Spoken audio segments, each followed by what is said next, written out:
Selamat sore Bu Ayu dan teman-teman sekalian.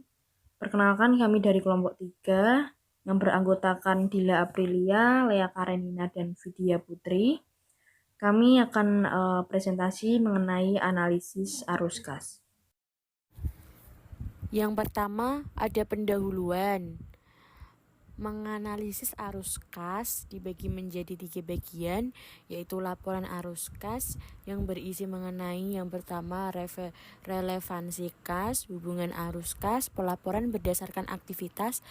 Yang keempat menyusun laporan. Yang kedua kas dari operasional berisi mengenai metode tidak langsung, metode langsung. Yang ketiga mengubah metode tidak langsung menjadi metode langsung. Yang ketiga ada analisis arus kas yang berisi mengenai keterbatasan pelaporan. Yang kedua arus kas dan akrual. Yang ketiga pengukuran alternatif. Yang keempat arus kas bebas. Yang kelima arus kas sebagai validasi. Selanjutnya, laporan arus kas. Tujuan dari laporan arus kas adalah untuk memberikan informasi mengenai arus kas masuk dan keluar untuk suatu periode. Ini juga membedakan antara sumber dan penggunaan arus kas dengan memisahkannya menjadi aktivitas operasi, investasi, dan pendanaan. Di bagian ini membahas hubungan arus kas, penting dan tata letak laporan arus kas. Yang pertama, relevansi kas. Kas merupakan aset yang paling likuid serta menawarkan likuiditas dan fleksibilitas bagi perusahaan. Kas merupakan awal sekaligus akhir siklus operasi perusahaan. Aktivitas operasi perusahaan melibatkan konversi kas menjadi berbagai aset seperti persediaan yang digunakan untuk menghasilkan piutang dari penjualan kredit.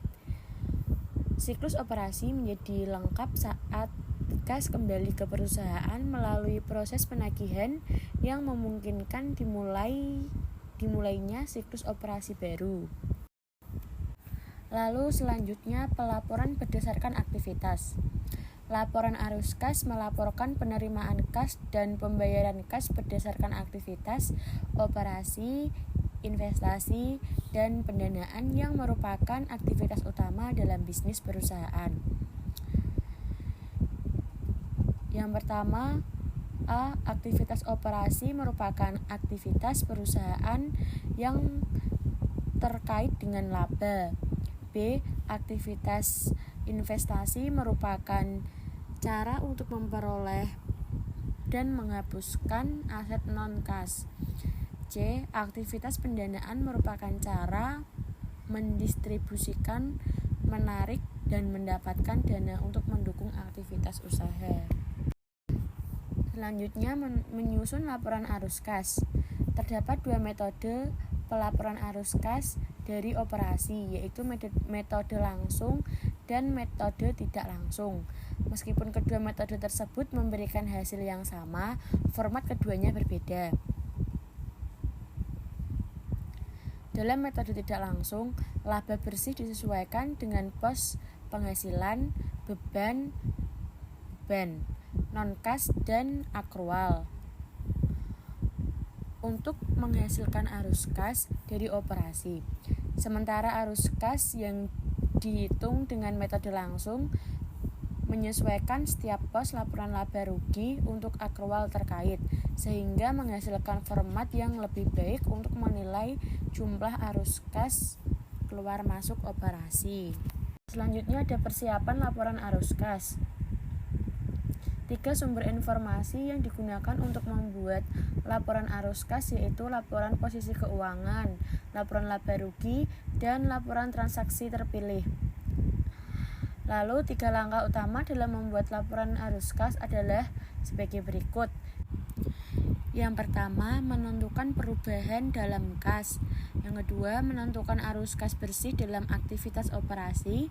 Yang terakhir, menentukan arus kas bersih dalam aktivitas investasi dan pendanaan.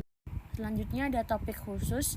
Bagian ini menyajikan beberapa situasi khusus yang umumnya terjadi sehubungan dengan laporan arus kas dan surat hak beli saham.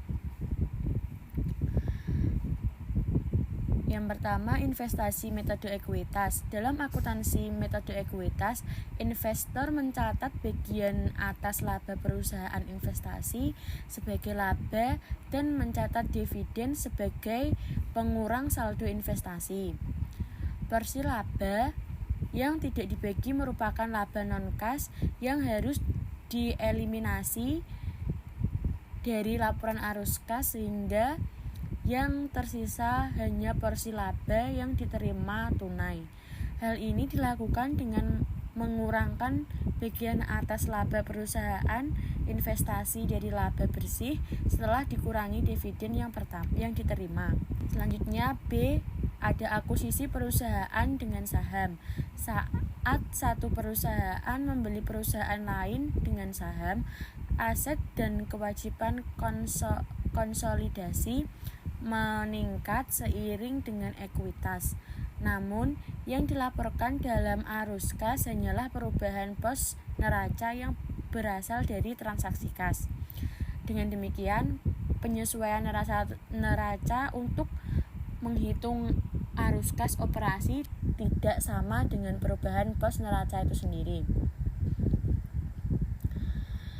Lalu C, biaya imbalan pasca kerja. Kas yang dibayar ke program pensiun dicatat sebagai pengurang kas dan kenaikan saldo investasi. Selisih antara beban imbalan bersih dengan kas yang dibayarkan langsung dari dana perusahaan harus ditambahkan ke laba bersih untuk menghitung arus kas bersih dari aktivitas operasi. Yang terakhir D, sekuritas piutang usaha. Makin banyak perusahaan yang memanfaatkan pengalihan atau sekuritisasi piutang usaha melalui entitas bertujuan khusus untuk meningkatkan arus kas. Sekuritisasi melibatkan pengalihan piutang kepada SPE yang membeli piutang tersebut dari hasil penjualan obligasi kepada pasar modal. Banyak perusahaan yang melaporkan pengurangan piutang tersebut sebagai penambah arus kas dari operasi karena piutang termasuk dalam aset lancar. Perusahaan lain melaporkan arus kas masuk tersebut sebagai aktivitas pendanaan. Selanjutnya ada kas dari operasi. Yang pertama ada metode langsung, yaitu melaporkan penerimaan dan pengeluaran kas kotor terkait dengan operasi atau pada dasarnya menyesuaikan setiap pos laporan laba rugi dan dasar akrual menjadi dasar kas. Misalnya yang berhubungan dengan penjualan dalam laporan laba rugi adalah kas yang diterima dari pelanggan, atau yang berhubungan dengan harga pokok penjualan adalah kas yang dibayarkan untuk persediaan atau pembelian. Dan ini adalah contoh kas dari operasi dari Salon Zafira, laporan arus kas per 31 Desember 2014. Arus kas dari kegiatan operasi yang pertama ada penerimaan pendapatan jasa salon sebesar 4.206.000, lalu arus kas keluar beban upah dan gaji 586.000, beban penerangan 535.000, beban pemeliharaan 412.500, beban umum 690.000. Total beban seluruhnya adalah 2.223.500. Arus kas masuk dari kegiatan operasi yaitu 1.982.500. Lalu arus kas dari kegiatan investasi, pembelian peralatan salon sebesar 600.000, pembelian peralatan kantor sebesar 700.000. Lalu arus kas keluar dari kegiatan investasi yaitu 1.300.000. Arus kas dari kegiatan pendanaan, yang pertama ada setoran tambahan modal sebesar 1 juta, lalu briefnya 850.000. Arus kas masuk dari aktivitas pendanaan yaitu 150.000. Lalu arus kas masuk bersih sebesar 832.500. Saldo kas awal periode 2014 Januari sebesar 2.394.000. Lalu saldo kas akhir periode 2014 Desember yaitu 3.226.500. Yang kedua ada metode tidak langsung. Laporan arus kas dengan metode tidak langsung dimulai dengan laba bersih yang dilaporkan dalam laporan laba rugi dan menyesuaikan nilai akrual ini untuk setiap hal yang tidak mempengaruhi arus kas. Penyesuaian yang dilakukan tercakup dalam 3 hal berikut ini. Yang pertama, penyesuaian perubahan-perubahan dalam aktifat dan kewajiban lancar, pendapatan dan beban yang tidak melibatkan arus kas masuk atau keluar, dan yang terakhir, keuntungan dan kerugian karena aktivitas investasi atau aktivitas pendanaan. Dan ini adalah contoh laporan arus kas metode tidak langsung. Yang membedakan laporan arus kas metode langsung dan tidak langsung hanya terletak pada aktivitas operasi saja, sementara aktivitas yang lainnya tetaplah sama. Yang ketiga, mengubah metode tidak langsung menjadi metode langsung. Konversi ini dimulai dengan memisahkan laba bersih menjadi total pendapatan dan total beban. Selanjutnya, penyesuaian konversi diterapkan pada kategori pendapatan dan beban yang relevan. Kekuatan konversi ini bergantung pada penyesuaian berdasarkan data yang tersedia dari catatan akuntansi eksternal. Dan ini adalah contohnya PT ABC arus kas dari operasi untuk periode 31 Desember 2015. Arus kas bersih dari operasi yaitu kas diterima dari pelanggan sebesar 651.000, kas dibayar untuk persediaan sebesar 362.000, kas dibayar untuk beban operasi 176.000, dan arus kas bersih dari operasi yaitu sebesar 113.000. Selanjutnya ada analisis implikasi arus kas. Yang pertama adalah keterbatasan pelaporan arus kas. A. Tidak diharuskannya terpisah untuk arus kas yang terkait dengan pos luar biasa atau operasi yang dihentikan. B. Bunga dan dividen yang diterima serta bunga yang dibayarkan dikelompokkan sebagai arus kas operasi.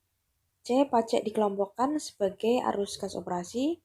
Yang terakhir, pemindahan laba atau rugi penjualan aset tetap atau investasi sebelum pajak dari aktivitas operasi mendistorsi analisis atas aktivitas operasi dan aktivitas investasi. Yang kedua ada interpretasi arus kas dan laba bersih. Fungsi laporan laba rugi adalah mengukur profitabilitas perusahaan untuk suatu periode. Namun laporan laba rugi tidak menunjukkan waktu arus kas masuk dan arus kas keluar maupun dampak operasi terhadap likuiditas dan solvabilitas. Informasi ini tersedia dalam laporan arus kas yang menyajikan aktivitas operasi, investasi, dan pendanaan serta secara terpisah. Arus kas dari operasi merupakan pandangan yang lebih luas atas aktivitas operasi dibandingkan dengan laba bersih. Arus kas dari operasi meliputi seluruh aktivitas perusahaan yang terkait dengan laba. Pengukuran ini tidak hanya meliputi pendapatan dan beban, tetapi juga kebutuhan kas aktivitas operasi. Selanjutnya dalam analisis arus kas, karena kondisi perusahaan berbeda satu sama lain, sehingga sulit untuk merumuskan analisis arus kas standar. Namun demikian, terdapat beberapa kesamaan. Pertama, analisis harus menetapkan sumber dan penggunaan kas masa lalu.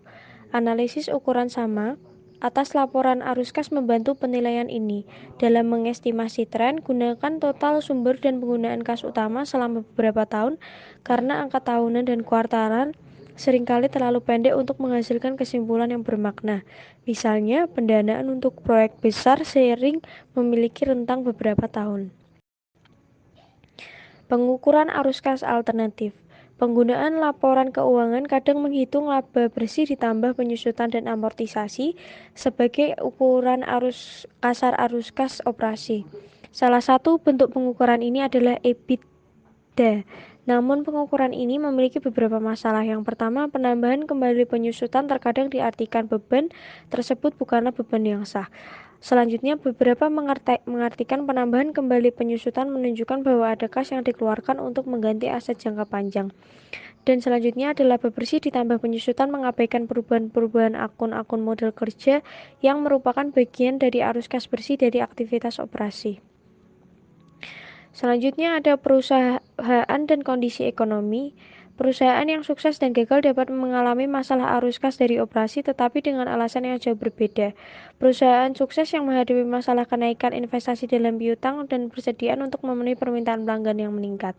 Mendapati bahwa keuntungan yang meningkat berguna untuk mendapatkan pendanaan tambahan dengan utang dan ekuitas yang nantinya akan menghasilkan arus kas positif. Sementara perusahaan yang gagal mengalami kekurangan kas karena penurunan perputaran piutang dan persediaan mengalami kerugian operasi atau kombinasi dari kedua faktor tersebut atau faktor lainnya. Perusahaan yang gagal dapat meningkatkan arus kas dengan mengurangi piutang dan persediaan. Namun hal ini umumnya disertai dengan penurunan pelayanan kepada pelanggan yang kian menekan laba. Faktor-faktor tersebut merupakan pertanda krisis yang terjadi saat ini dan di masa depan serta kekurangan kas termasuk penurunan kredit perdagangan. Perubahan model kerja operasi juga harus diimplementasikan dalam lingkungan ekonomi. Kondisi inflasi menambah kesulitan keuangan serta tantangan bagi perusahaan. Tantangan utama meliputi pergantian aset tetap pada harga yang lebih tinggi dan beban penyusutan meningkatnya investasi dalam piutang dan persediaan. Arus kas bebas. Turunan analisis laporan arus kas bebas yang bermanfaat adalah arus kas free cash flow. Definisi lain banyak digunakan dengan konsep yang sama, yaitu FCF sama dengan NOPAT, perubahan NOA. Definisi ini menyatakan arus kas bebas perusahaan sebagai laba operasi bersih setelah pajak dikurangi kenaikan aset operasi bersih. Arus kas bebas positif mencerminkan jumlah yang tersedia bagi aktivitas usaha setelah penyisihan untuk pendanaan dan investasi yang diperlukan untuk mempertahankan kapasitas produksi pada tingkat sekarang. Pertumbuhan serta fleksibilitas keuangan bergantung pada ketersediaan arus kas bebas. Selanjutnya ada arus kas sebagai validasi. Laporan arus kas berguna untuk memprediksi hasil operasi berdasarkan kapasitas produksi yang dimiliki serta direncanakan. Laporan ini juga digunakan untuk menilai kapasitas ekspansi perusahaan di masa depan, kebutuhan modelnya, serta sumber arus kas masuknya. Laporan arus kas merupakan jembatan penting antara laporan laba rugi serta neraca. Selain itu, laporan arus kas juga bermanfaat untuk mengidentifikasi hasil atau perkiraan operasi yang salah atau menyesatkan. Analisis harus dilakukan secara hati-hati agar tidak menyimpulkan hubungan antar pos yang sebelumnya tidak berkaitan. Lalu ada rasio arus kas khusus. Rasio kecukupan arus kas merupakan ukuran kemampuan perusahaan untuk menghasilkan kas serta operasi yang cukup untuk menutupi pengeluaran modal, investasi dalam persediaan serta dividen tunai. Rasio kecukupan arus kas dihitung sebagai berikut: jumlah kas dari operasi selama 3 tahun dibagi jumlah pengeluaran modal penambahan persediaan serta dividen tunai selama 3 tahun. Selanjutnya ada rasio reinvestasi kas, merupakan ukuran atas presentasi investasi dalam aset yang mencerminkan kas operasi yang ditahan serta diinvestasikan kembali dalam perusahaan untuk mengganti aset serta pertumbuhan operasi. Rasio ini dihitung sebagai berikut: arus kas operasi dikurangi dividen, aset tetap kotor ditambah investasi ditambah aset lain ditambah dengan modal. Terima kasih, sekian presentasi dari kelompok kami. Apabila ada pertanyaan bisa dikirim ke kolom komentar.